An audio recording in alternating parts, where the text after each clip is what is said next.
നിങ്ങൾക്കറിയാമോ ഇവരെല്ലാം എന്തിനാണ് ഇവിടെ കൂടി നിൽക്കുന്നതെന്ന്? വേറെ ഒന്നുമല്ല, ഇതാണ് വിഷയം. ഇന്നലത്തെ മഴ പെയ്ത് കഴിഞ്ഞപ്പോൾ ഫുള്ള് ഈയാമ്പാറ്റാട്ടോ.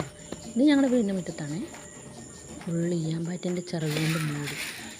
ഒരു രാത്രിയിൽ ഇത്രയും ഈയാമ്പാറ്റ പാറുന്ന കാര്യം ഞങ്ങൾ അറിഞ്ഞിട്ടേ ഇല്ല. രാവിലെ തുറന്നു നോക്കിയപ്പോൾ വീടിൻ്റെ മുമ്പിലെ കാഴ്ചതാണ്. പോസ്റ്റിൻ്റെ ചുവട്ടിലൊരു കീരി അടക്കം വന്നിട്ടുണ്ട്. കീരി നിറയെ കൊറ്റികളും കാക്കകളും ഫുള്ള് പക്ഷികളും എന്തൊക്കെ സാധനങ്ങളായി ഈ ഈയാമ്പാറ്റേനെ വീഴുന്നത് തിന്നാൻ വേണ്ടി വന്നിട്ടെന്നറിയോ. പോസ്റ്റിൻ്റെ മുകളിൽ അട്ടിയായിട്ട് ഇപ്പോഴും നിൽക്കുന്നുണ്ട് ഈയാമ്പാറ്റ. ഫുള്ള് ഈയാമ്പാറ്റയാണ്.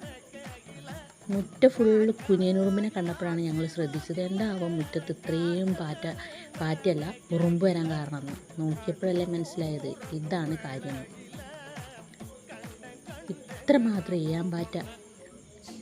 എന്തൊക്കെ അത്ഭുതങ്ങളായി ലോകത്തല്ലേ.